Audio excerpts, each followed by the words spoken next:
In the 18th century, a man called Jean is in a cell waiting for his sentence.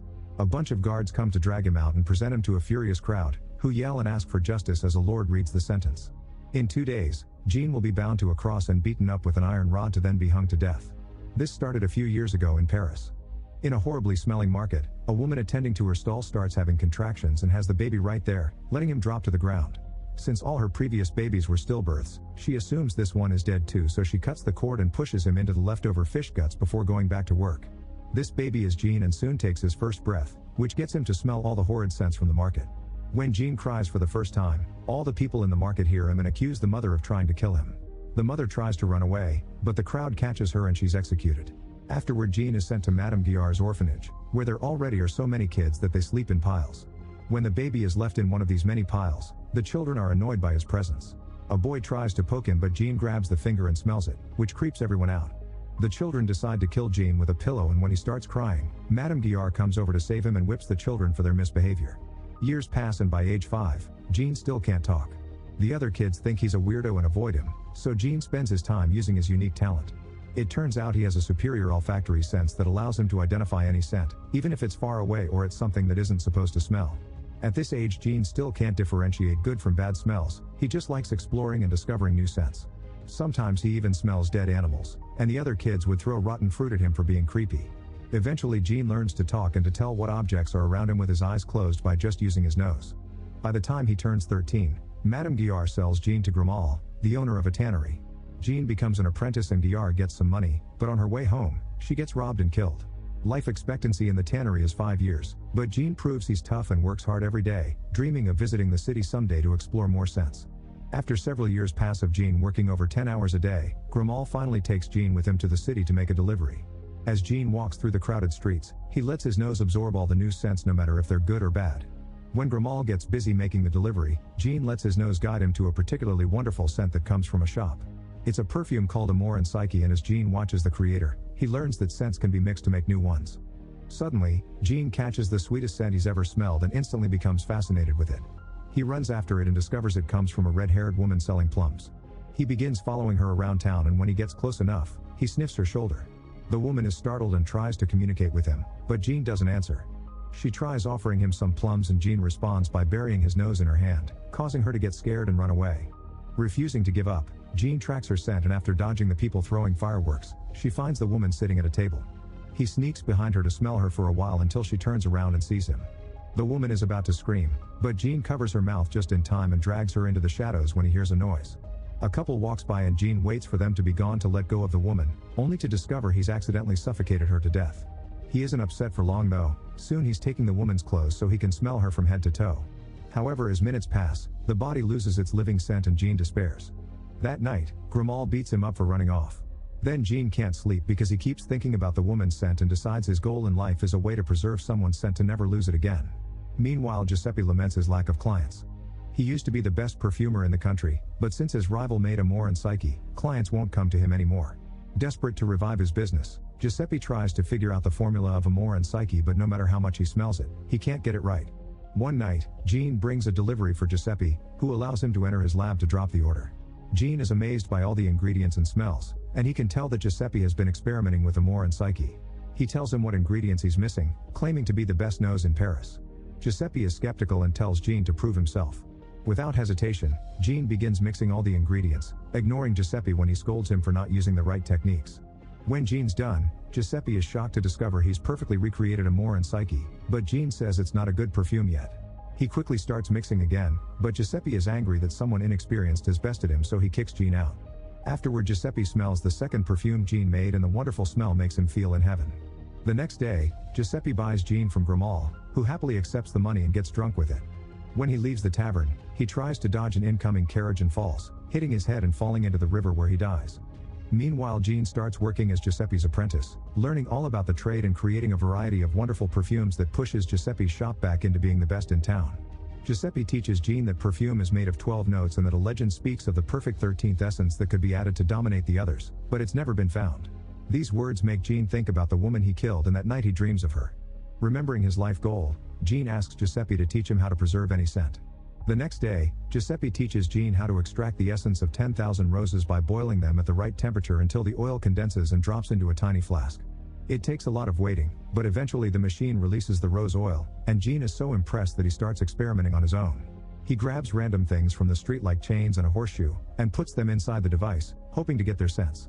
In the morning, Giuseppe wakes up when he hears loud noises coming from his lab. He rushes there to discover Jean having a breakdown, and the boy accuses him of lying because his system can't extract the smell of anything, just a few things. Giuseppe can't believe that Jean has been trying to get the scent of metals, which aren't supposed to smell. When Giuseppe checks inside the machine, he's horrified to discover Jean has put his cat in it, trying to get its scent as well. Giuseppe yells at Jean, telling him he can't distill the scent of a living being, and suddenly Jean passes out. After such a revelation, Jean quickly falls ill. Giuseppe is devastated and pays for good doctors to take care of Jean, but they can't even tell what he has. On his deathbed, Jean asks if there's any other method to extract a scent, so Giuseppe tells him about enfleurage, a technique only used in the city of Grasse. This information immediately helps Jean, and in just a few days, he's healthy again. Now Jean wants to travel to Grasse, but he'll need the proper paperwork, so Giuseppe grants it to him in exchange for 100 new perfume formulas. After Jean leaves, Giuseppe goes to bed feeling very happy, but suddenly his house crumbles and kills him. On his way to Grasse, Jean finally gets to explore the countryside, and his mood greatly improves thanks to the pure air. Instead of taking the short roads through various towns, Jean decides to walk through the mountains to keep breathing clearly. He ends up climbing to the top of a mountain and hiding inside a cave, where for the first time he can only smell one thing: the scent of dead stone. The lack of thousands of smells overwhelming him makes him relax so much that he ends up staying there for several years, and he would have stayed longer if it wasn't for the dreams of the plum woman. When Jean finally comes out again, he washes his body in the rain and realizes that he doesn't have a scent like everybody else, making him feel like a nobody. That moment he swears he would prove to the world that he's exceptional. Afterward, Jean finally keeps traveling, and when he's about to reach Grasse, he catches an amazing scent, even better than the plum woman's. A carriage suddenly passes by and he discovers the scent belongs to the beautiful Laura. Excited, Jean runs all the way to Grasse and follows his nose until he makes it to a fancy mansion, so he sneaks inside the garden and watches Laura from afar. He gets as close as he can to smell her scent, but his time is cut short when her father Richie sends her back inside. The next day, Jean starts working in a perfume shop where he learns the art of enfleurage under the supervision of Drouot. The process consists of pressing flowers into animal fat and boiling them in a large container to extract their essence. One night, a couple is fooling around in the barn, but the boy leaves when the girl teases him too much and she ends up stuck. Soon Jean shows up pretending to help her, but he actually kills her. Moments later, the girl ends up covered in fat and inside the container as Jean hopes to get her scent. In the morning, a woman comes by with a flower delivery, so Jean has to cover the container before the body is discovered. Drouot almost catches him too, but Jean pretends he covered the container to protect the flowers from the sun. In the end, this process doesn't extract the girl's scent, so Jean has to think of something else. In the evening, he hires a street worker, who brings her dog along. However, instead of doing the dirty, he begins covering her in animal fat. When he takes out a blade to scrape off the fat, the woman freaks out and cancels their transaction. Jean won't give up, so he quickly kills her and carries on his new technique. After cutting off her hair, he wraps her entire body in animal fat and a piece of cloth.